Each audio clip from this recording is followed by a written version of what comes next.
Hey, Gamertag Radio listeners, if you live in the South Florida area, I'm going to be in Miami to celebrate the release of our new book that's coming out September 15th called Danny Loves Video Games. This is based on a true story about my life. So we're having an author series with my cousin, Mr. Luna, and of course me. We're going to be reading the book, asking questions, tell you the story, the behind the scenes stories of how we launched and came up with this concept and everything. And it's happening in Miami, Florida, Thursday, September 15th at 6:30 p.m. And we're going to be there at the Kendall Lakes branch. And the address is 15205 Southwest 88th Street, Miami, Florida. So if you would like to be part of this event, we only have 20 tickets available left.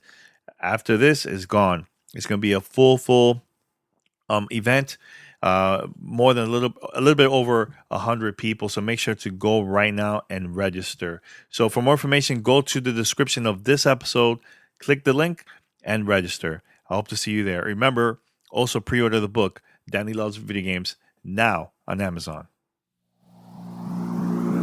1, 2, 3, 4. Ladies and gentlemen, podcasting since 2005. You're listening to Gamertag Radio with your hosts, podcaster Hall of Famer Danny Pena, the always opinionated Paris Lilly, and from outside of the norm, Peter Toledo.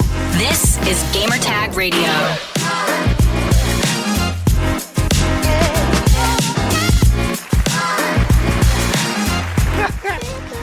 Welcome, everyone, to Gamertag Radio episode 1221. This is your host, Danny Pena. Also joining me for this week's episode of GTR, we have Paris Lilly. What's up, Paris? Hey, good morning. How are you doing?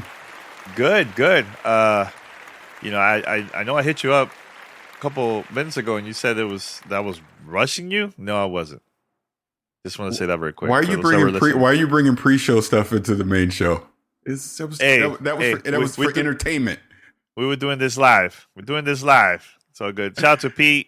He's not going to be joining us for this episode, man. But very quick, everyone, head over to gamertagradio.com. Listen to our past episodes. You could also find us on any podcast app. Just search for Gamertag Radio. We're there. Make sure to share the content, follow us, subscribe, and tell your friends. And also post your review. If you would like to be part of our family discussion, here's how you could contact us. Send us your feedback or questions.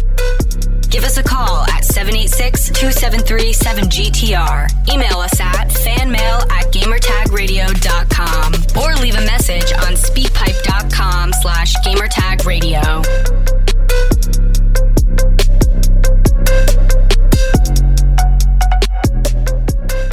All right, Paris. I woke up early today and I was just browsing Twitter and I saw the tweet from 2K Games. I can't believe this. I'm about to say this. BioShock turns 15 years old today.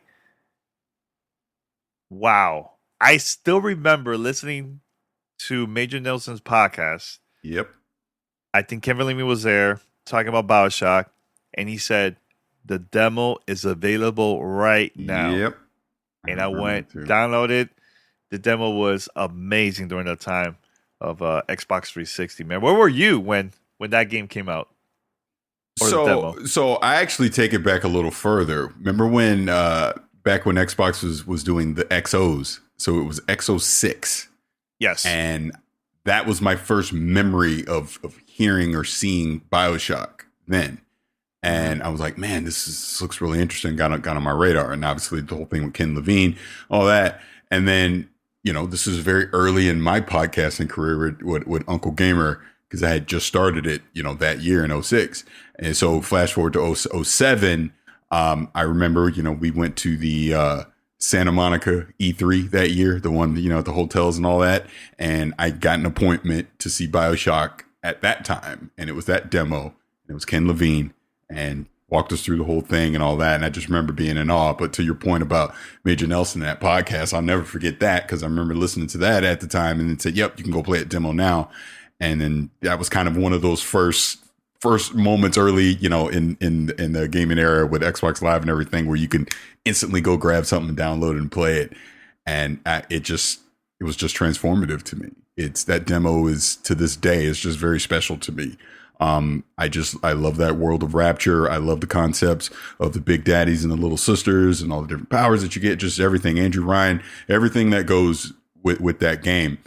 And I still say, here we are 15 years later. One of my biggest achievements that I've ever done in content creation or anything was hustling my way through 2KPR and getting an interview with Ken Levine talking about BioShock right before it came out. That's something I'll always be proud of. And to give the backstory, because you're actually involved in this going way back then, I did the interview at work. I was at work in a meeting room. Yeah. And at any moment, someone could have walked in there and said, "What the hell are you doing?" And I just remember just like having that fear that someone was going to interrupt me while I was doing it. And, this is back when I'm on Skype, the whole thing, we didn't have all the great equipment that we have now and being in that room. But I remember talking to you before the interview and you told me, it was like, when you do this, you get that, you say it's exclusive. You say you got it. No one else has this. Say it's exclusive. And I did. That's exactly what I did. But I remember that was one of the early days with an interview where, again, I don't know what the hell I'm doing, but I just remember being so prepared for it. Like, make sure I knew everything about BioShock, knew everything I needed to know about Ken Levine and going into that. And it's just a great memory that I have. And I absolutely adore the game. I always say that the first 75% of the original BioShock is a masterpiece. I think it kind of fell off into certain classic tropes at the end with the villain reveal and kind of that final boss fight and stuff like that. But I mean, just overall, I think BioShock is so important to gaming in this industry, to know that was 15 years ago, and to think of all the games and the things that it has inspired since then. Is quite special, man. And I'm obviously, I love Infinite. I think BioShock 2 is extremely underrated. For what it is. I highly suggest anyone go back and play it now. I think you'll view it a lot differently than we did back when it originally came out. And we know they're working on a new BioShock, so I'm interested to see what that is. So happy birthday, BioShock. It's crazy. It's been 15 years. 15 years. Yeah, man. I thought, Paris, and we'll go with the topics that we have for this episode, but I thought that was the interview that you recorded inside of your car. No, that was Casey Hudson. That was Mass That was Effect Casey 2. Hudson. Okay. See, Yeah. that is a true podcaster, man. Yeah. Did recorded, man, and everything, man. So that was also through Skype, that one? Yeah, that was just so we're going down that memory lane. So just so people know, in 2010, before Mass Effect 2 came out, I got an interview with Casey Hudson. Shout out to Stephanie. You know who you are. And I got that interview. And again, this is another one where I was super prepared, super excited for it. And I'm at work, and the only way I could do it was to get into my car and get on a cell phone hotspot on my laptop through Skype. And I talked to Casey Hudson, and I recorded on my laptop sitting in my car. And again, that is actually probably the best interview to this day I've ever done. Because I obviously love the game. I was super prepared for it. And to just think of all the gymnastics I had to go through to get it done. But that's what you do, man. If you're in content creation and you get an opportunity, don't waste it. Do whatever you got to do to make it happen. And that's what I did. Hell yeah. That was memories, man. Yeah. Memories.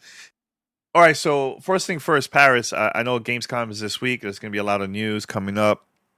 A couple announcements. It's not going to be like E3 or anything like that, but there's going to be a couple of announcements from people. But we have to talk about this. And even if you go back, guys, go back to the archives of Paris tweets. He predicted all the games that was coming out from PlayStation 2 PC in order, which is insane. Not planned at all. I think it was like 2 years ago or so, right? Yeah. And now it's official. PlayStation just launched a website for all the PC games that's coming out from PlayStation. That's going to be available on Steam and also Epic Game Store.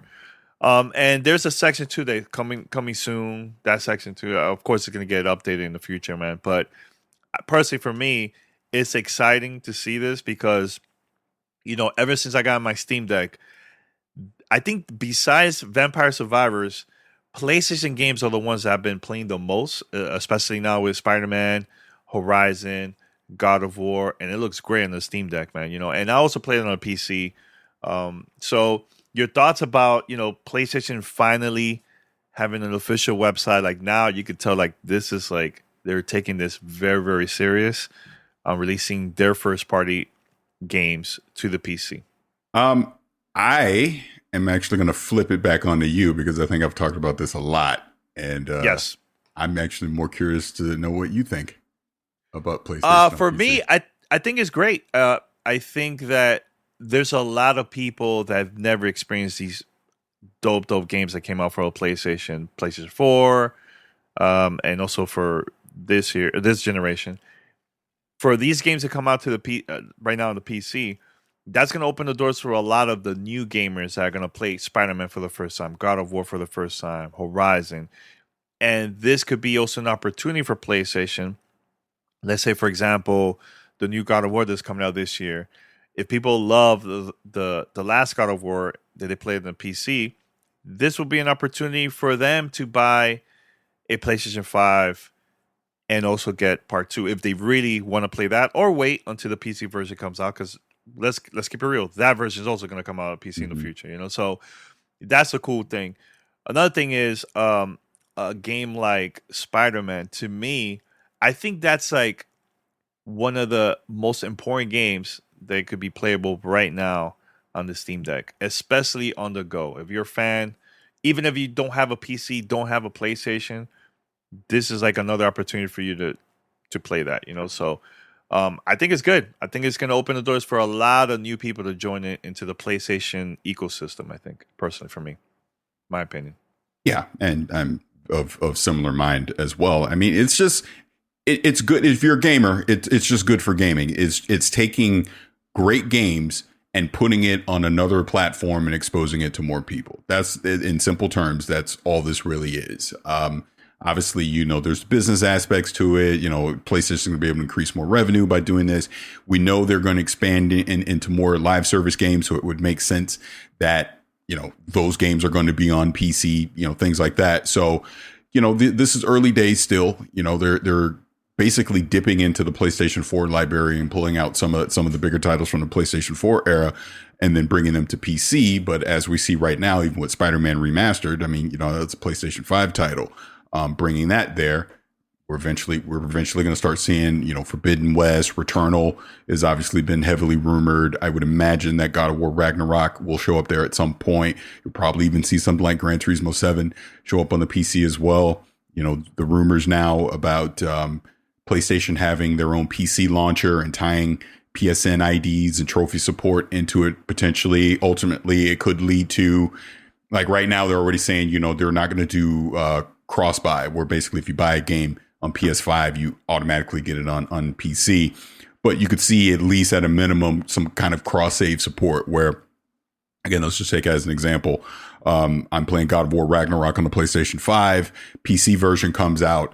I can take all that progress that I've done on the PlayStation 5 and be able to pick it up on the PC and continue playing on the PC and vice versa, right? So I'm not saying we're going to get there today, but I do see a world where that's eventually going to happen here in the next couple of years, and it's good. I mean, there's absolutely nothing wrong with PlayStation expanding their audience. I think it's a very smart business move, and I think for people that have not been exposed to the PlayStation ecosystem, there's some amazing titles there to be able to explore and play. Oh, and then, we obviously know The Last of Us Part 1 is coming to PC as well. So that's another PS5 only title that will be coming to PC here. So, we're starting to see, and the Uncharted collection too. I keep forgetting that Uncharted collection is coming to PC as well. So there's a lot of stuff coming to PC from PlayStation. So it's exciting times. And then, like you said, with being able to play this stuff on the go with the Steam Deck is just transformative. I had jokingly tweeted last week or the week before, I just said PlayStation Vita 2.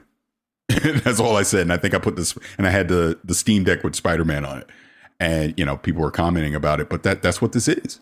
I mean, this is, the unofficial successor to the PlayStation Vita in that way. Whereas now those those PlayStation games can be played on the go at high quality, right? And it's fantastic. Like you said, we both been playing Spider-Man on the Steam Deck. It's great. Been playing God of War on the Steam Deck. It's great. You know, I love the potential of what the Steam Deck is going to bring to PlayStation titles. And if anything, I think that device just encourages PlayStation even more to bring their games to PC, because there's absolutely going to be an audience that wants to play PlayStation titles on the go wherever they want. So why not? Why not give them that platform and that opportunity to take advantage of it? Because like I said, the audience is going to be there and they will spend the money to be able to play those games. Yeah. I mean, and honestly, you know, just again, real quick, you know, we obviously tried to avoid ever talking about this stuff, especially in a public forum, but it gets to the point where you have to address it publicly because it's weird. And let's keep it real again. A lot of this weirdo hate, like this one particular guy has, is because I dared to have an opinion about The Last of Us Part 1, and PlayStation dared to give me a review code. We both got review codes, as a matter of fact, to talk about the game. We're obviously not going to talk about that game right now. We won't talk about it until the embargo on the 31st. But the point is,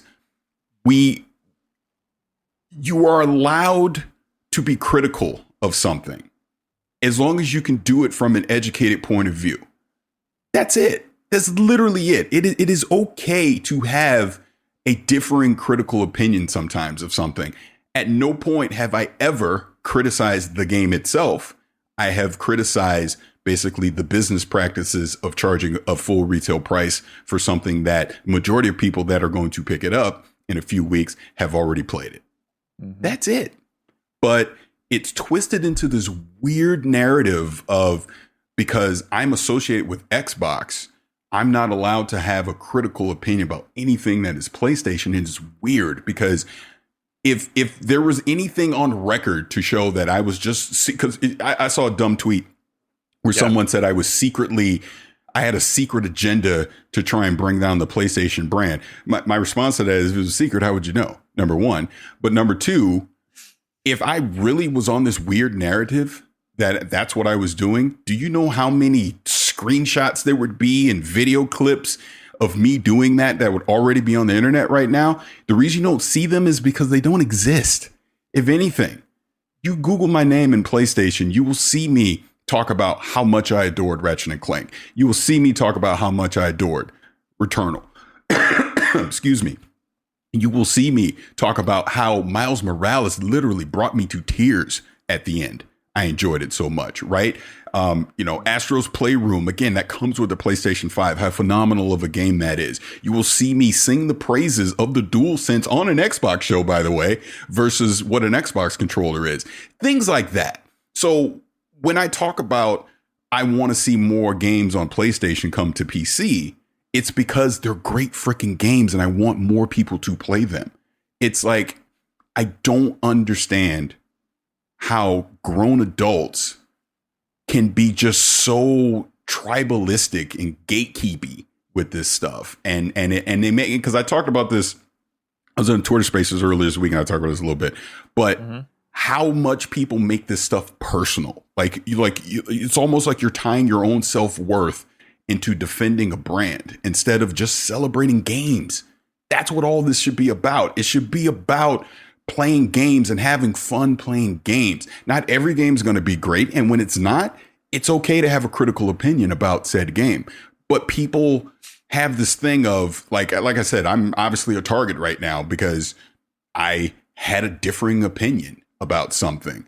But here's the thing. I can stand by my opinion and I can give you reasons why I had said opinion. And if I'm wrong, I can admit I'm wrong. It's okay. This is what I'm saying. I don't understand. It's like, taking this all the way back, like we're obviously talking about BioShock being 15 years old, and that flash, that's kind of a trip down memory lane to when I first got into all this stuff and had no freaking clue what I was doing, but loved this industry and was passionate enough about gaming, so much so that I would risk being on my job to interview a game developer about a video game. And it's not this stupid social media narrative that you see now where people got to have their gotcha moments and their screenshots and, oh, you said this or you said that, so I hate you and I'm going to chase you around the internet and keep posting the same thing over and over again. Or, you know, I'm too afraid to actually tag you on anything, so I just say your name constantly in every other tweet that I put out. Honestly, why? It's so disturbing that a human being would, that's their only purpose in life, is to basically just live in negativity. I don't do that. Yeah. And not only that, they tagged the FTC also. Oh, yeah. They want the FTC to come get me and this and that. And, oh, how dare you have done anything with Xbox, because that means you're bought and sold by, like, it is quite honestly one of the dumbest narratives that I've ever seen. It really is, because I say it all the time. If anybody, and this includes both of us, if anybody does 2 seconds of research, 2 seconds, a quick Google search, you will see that we just love games. It's not about one brand. It's not about one publisher. It's about games, period. Yes, Gamertag Radio started as Xbox. I owe a lot to Xbox to be to where I am in this industry right now, 100%. And I don't hide that, because that's okay. You can be appreciative of how you got started in something, but be mature enough to understand that it's not just about that one brand or that one product. And you can have an intelligent conversation about other brands and other products. And again, if PlayStation or EA or Ubisoft or Nintendo or Xbox or on down the line, if any of these publishers, because trust me, they see everything that we post online. Trust me when I tell you that. If they had a problem with the things that we said or that we done, they would just stop working with us. I mean, it's literally that simple. Why would a brand work with someone that they think is secretly trying to undermine them? Makes no sense. I mean, they know that it's just clown BS when they see those stuff. But with us, we've been reviewing everything for a very long time. You know, even Paris, he has been reviewing all kinds of games and consoles, even during the time where he had his podcast, Uncle Gamer Radio, back in the days, man. Mm-hmm. I've been reviewing PlayStation games and stuff on this podcast, not only me, but I also share with our team during that time too. During the early days of GTR, you know, I always have great relationship with multiple companies, and they will give us opportunities. Like Nintendo sent me the 3DS, the new 3DS, the Wii, the Wii U, the Switch OLED recently, you know. PlayStation sent Paris a PlayStation 5, and they wanted us to talk about it on the podcast. They directly told me, oh, yeah, we sent already the console to Paris. I want him to talk about it on the podcast. You know, so here's the thing, man. Companies are giving this opportunity. It's a great way for us to create great content and just share that to our listeners, to our community. We're not into this whole console war nonsense. That's not us at all. Like, I don't engage with people online. I don't talk about it online. I just enjoying games, and I'd rather promote that more than anything else, of us enjoying games overall. And honestly, and I even said at the beginning of the show, I've been playing the majority of games on my Steam Deck is all PlayStation games. Yeah, all PlayStation games, and there's nothing wrong with that. And that's the beauty of all this kind of stuff. You, of course, enjoy a good game. That's all it comes down to. I mean, you know, I don't know. It gets frustrating sometimes having to deal with that stuff, because you obviously, you always want to be the bigger person. You don't want to engage in that stuff, and you don't want to get in these silly Twitter arguments and all that kind of stuff. I've said many times, you will never see me respond to any of that kind of stuff, because I will never give them the satisfaction of responding to that. But that one in particular person that we saw in here before, it's stalkerish. It truly is. It gets to the point of being stalkerish, where every tweet, there's a comment, there's a subtweet, there's this or that. Then you come into our live stream and you say the same nonsense over and over. And then when it's 100% not true, it's almost like you see in politics, where they will just say a lie over and over again until people just believe it. It's like, I'm tired of seeing the lie. It's like, because you know that's not true, and you can't show any evidence to it being true. And it gets frustrating when you want to be a person in this industry that you know, again, I'm not a leader or anything like that, but just like with my kids, I want to set the example of doing things the right way. And I know you feel the same way. And it's like, talk about video games, celebrate video games, try and have an intelligent opinion about it, and be accountable to yourself when it comes to that stuff. Again, you know, I caught heat a few weeks ago about Killer Instinct because I said something a little bit out of pocket, but I was accountable for it. Okay, I was wrong. Let me do my own research. You know what, internet, you were right, my bad. And you move on from stuff like that. But when there's these weird narratives that people want to say things that are just simply not true, it gets frustrating to the point where if you don't like the content that we put out, if you don't like the things that we say, move on. Why are you sticking around?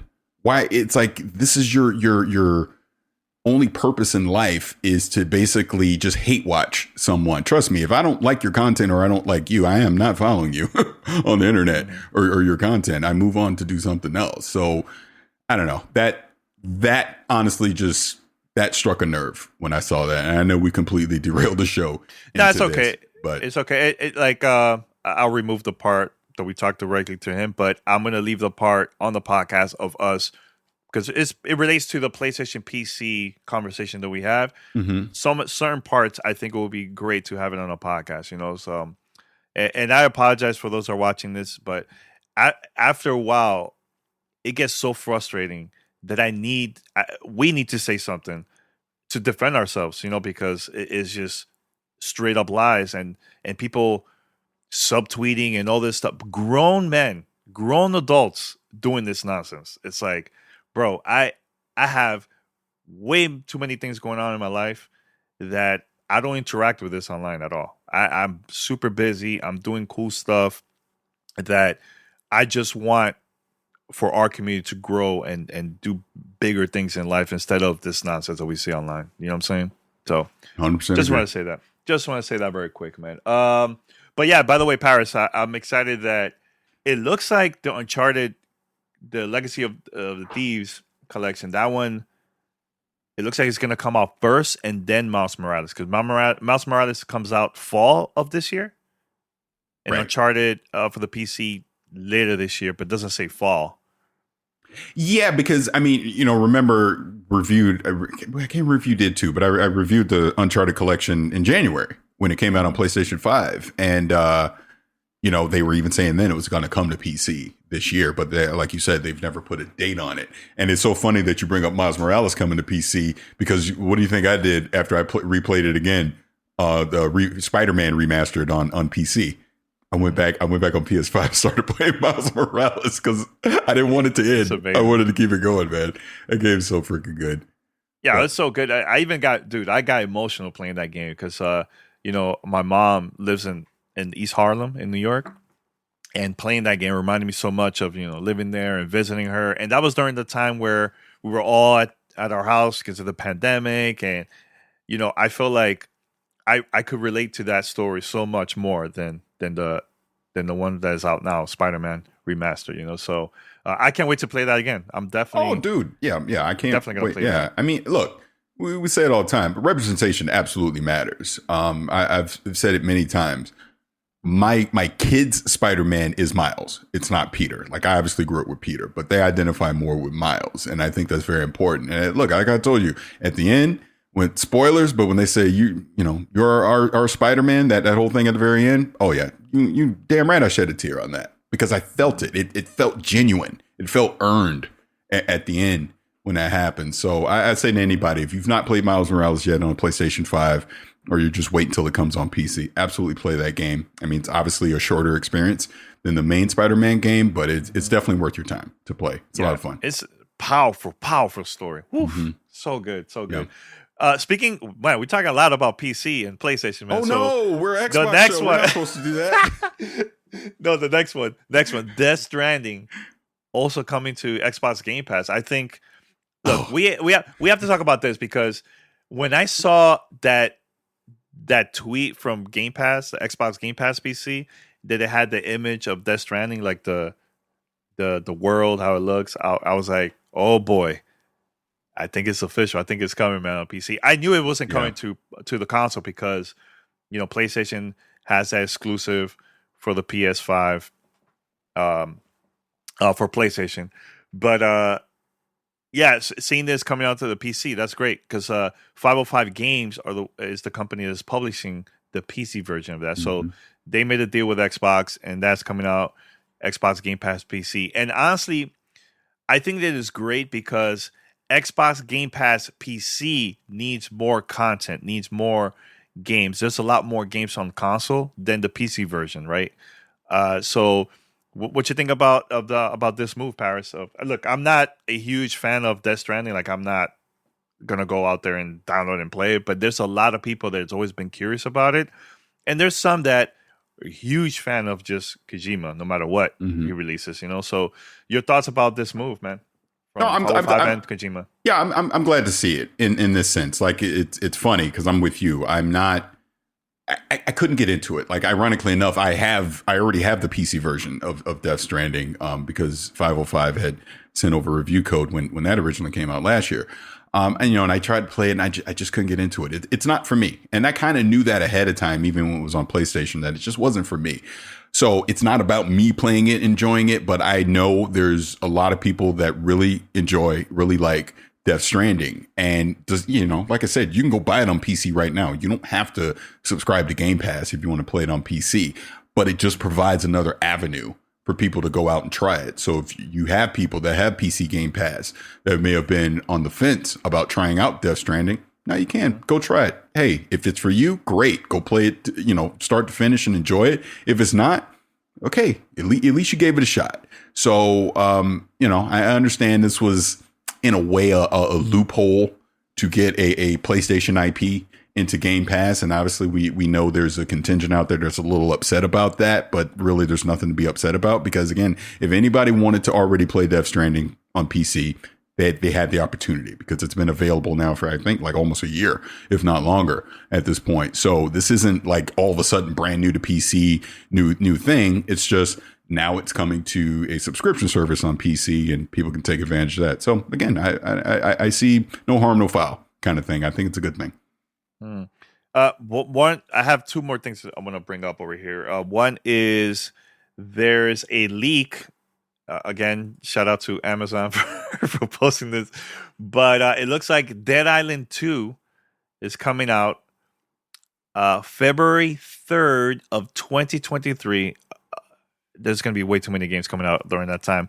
But I think this game is going to get announced now during Gamescom, it looks like. I played the first one. I really enjoyed it, but it was way too buggy. And I know there was an amazing trailer that came out years back during E3 of Dead Island 2. Mm-hmm. The game got canceled. I don't know exactly what happened, but it looks like the game is officially coming out. Your thoughts about this, Paris? Are you a fan of Dead Island 2? I love the first one. It was a lot of fun during that time when it came out. I found it as you were talking. So I've said this a couple times online. Yeah. Here I got the date. May 19th, 2016. Maybe this is when I added it, but it was the E3. It was the E3 we went to. So maybe it was 2015 E3, but I found a picture. People probably ain't showing up right here. Oh, I see it. I see it. That's us at the Dead Island 2 party at E3. This had to be E3 2015. I don't think it was 16, but that was at the theater, right? Not the theater. That was in the LA Live, one of the venues from LA Live. Yeah. I think it's like the Congo Room or something like that. But yeah. Oh my God. I forgot about that picture. Pretty sure this is E3 2015. I'm pretty sure of that. But yeah, that's how long this has been going on. You gotta post that. You gotta post that online. Yeah. Oh my God. That is crazy. That's crazy. Yep. I really enjoyed that trailer. That trailer during that time was awesome. Make sure to look it up. It's really, really cool. But are you excited to try it out again or what? I mean, yeah. Dead Island 2? Yeah, we'll obviously see what it is. I mean, that's the thing. I mean, all jokes aside, I mean, it's been a long time that this game has been in development and kind of went dark for a while. So let's see what it looks like now. Let's see what kind of improvements has been more modernized, for current gaming audiences, things like that. So we'll see. I'm interested. Maybe that's a surprise at Gamescom. I don't know. Maybe we'll see. Yeah. I wonder how different this is going to be from the original Dead Island 2 game that they showed. I wonder. Yeah. Well, actually they never showed us a gameplay footage of that during that time. No. I'm just wondering how different it's going to be from the original Dead Island. We'll see. Yeah, we'll see. Yeah. One last thing, Paris. Gamescom is happening, man. This week, I'm gonna be watching the Gamescom opening night, the one from Jeff Keighley. I'm gonna be watching that. I know Xbox is gonna have some stuff too this week. Is there anything that you're excited to check out or predictions or anything like that? Because I honestly, like, for me, I just want to see an update of some of the stuff that was announced during E3 from every company. And if there's any surprises, like, I would love to see, let's say, we're going to get 007 that supposedly was going to get announced during E3, or that was the rumor. This could be potentially also a big surprise for Xbox and just release it during that time, right? Things like that. I'm just curious to see what else are they going to show. Is there any new games that wasn't shown during E3? Are they going to show here for the first time too? Go ahead. I got 3 things. Ooh. First one, I'm with you. Hopefully we'll see some surprises, that unannounced things that we don't know about. Jeff Keighley did a space a week ago or so and kind of just gave the heads up that, yeah, they got some stuff that will be announced that will be 2023 and beyond, right? So there may be some way future facing stuff that does get announced at Gamescom. But again, I'm keeping expectations in check. I'm not expecting anything super major. Second thing is Callisto Protocol. That's probably the thing I'm looking forward to seeing the most at this, because I think we will get more of an extended look at it. And I think, it will come out in December, right? It's December. Yeah, it's December. Out. Yeah, I'm really looking forward to that. I think that game, obviously the original, Dead Space creator, is making it. And, what we've already seen for him, it looks pretty good. And I know when we're at Summer Games Fest, I know you and G4 sat down, did an interview with him. That was great as well. Mm-hmm. But now here's the third thing. Uh-oh. And this is look, I've done this in the past. If you remember, I have a spidey sense when it comes to games where I'm like, this don't look right. And the spidey sense goes out. I'm like, uh-oh, something about this isn't right. One I can think of off the top of my head. Remember Mass Effect Andromeda? I kept telling you that. I was like, something about this is not right. I don't know what it is, but something's not right. And then sure enough, it was. There was another one too. I kept saying that. Sure enough, something was. But anyways. Oh, Anthem. Yeah, Anthem was the other one. I'm like, uh-oh, something about this isn't right. And you're the credits. Yeah, and I'm in the credits, which is hilarious. Yeah. Gotham Knights. But something about it's not right. I can't put my finger on it. I cannot put my finger on it, man. And, you know what? I agree with you, man. Yeah. And here's the thing, because I want to be crystal clear. Yeah. I want it to be great. Trust me. I like that initial reveal that we saw 2 years ago. I was like, man, hell yeah, sign me up. They did the co-op thing, and they went and fought Mr. Freeze, and Batgirl driving through Gotham City, and all that looked good. Bruce Wayne, Court of Owls, all that stuff they're bringing in, and that initial reveal. I'm like, man, this is gonna be dope. I can't wait for this to come out. I'm not gonna lie, the stuff that I've seen from the IGN first, it's not impressing me. I actually even watched an extended. It was like the opening 16 minutes, I guess, of Gotham Knights with Batgirl. I don't look at that and it doesn't excite me to want to go run out and play it. And I got to admit, the dialogue in it, it's not that good. Like, I keep looking at it going, I really hope this isn't the final game. I really hope this isn't the final version of what we're going to see in the retail copy of the game. And I know, and I'm not trying to be negative Nancy on it. I'm just being honest about what I see. So trust me, I so hope I'm wrong. I so hope, because someone made a great analogy about it where they hope this is the Guardians of the Galaxy. Gotham Knights is like Guardians of the Galaxy, because of everything you saw with Guardians of the Galaxy before people got hands on it, didn't look good. Just didn't. Nobody was excited about that game. But once people actually picked it up and started playing it, they were like, oh, okay. Oh my God, this is really good. The story is really great. I hope that happens with Gotham Knights, because what I'm looking at from the outside looking in, I'm telling you, something about it's not right. I just Yeah, yeah. And like the stuff that they've shown hasn't really hyped me up at all. Now, Suicide Squad, okay, that I'm waiting for. I'm like, okay, that looks pretty good, man. So, anything else besides that, man?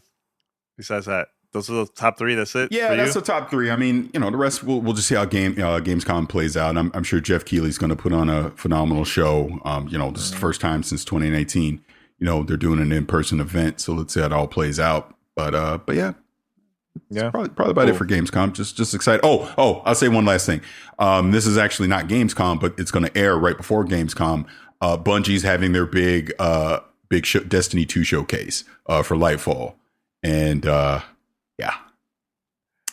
You know what? There's one announcement. I don't know if they can announce it there, but it looks like we might see some Fortnite cross Destiny. Yep, heard that too. And I'm trying to. I don't want to be spoiled. I know some stuff got leaked potentially of what's going to be in the showcase. I don't want to know. I want to just watch it, maybe blindly and not have any inside info or anything. But yeah, that was one thing I did see potentially. Yeah. But we'll see how it plays out. Yeah. I mentioned because I know you don't play Fortnite, so my kids do. My kids play it all the time. Okay. Yeah. Because let me tell you, the Dragon Ball and Fortnite, ooh, yeah. So good. So good. Yeah. All right, I think we're going to wrap it up here and probably have like a little bit of after show here for live stream. Head over to Gamertag Radio, listen to our past episodes. You could also find us on any podcast app. Just search for GTR Gamertag Radio. Subscribe, follow us, post a review. It will help us to get discovered. So make sure to do that, man. It will help us out. And that's Paris, cough, cough. Also, you could also again, Paris, you messed me up with this thing. Anyways, if you have if you have any questions or comments about what we talked about in this episode, make sure to hit us up. And here's how. Send us your feedback or questions. Give us a call at 786-273-7GTR. Email us at fanmail@gamertagradio.com or leave a message on speakpipe.com/gamertagradio.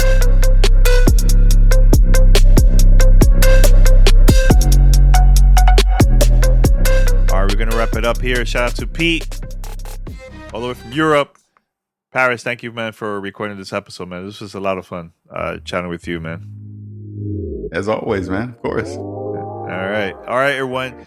Until next time, we're out. Peace.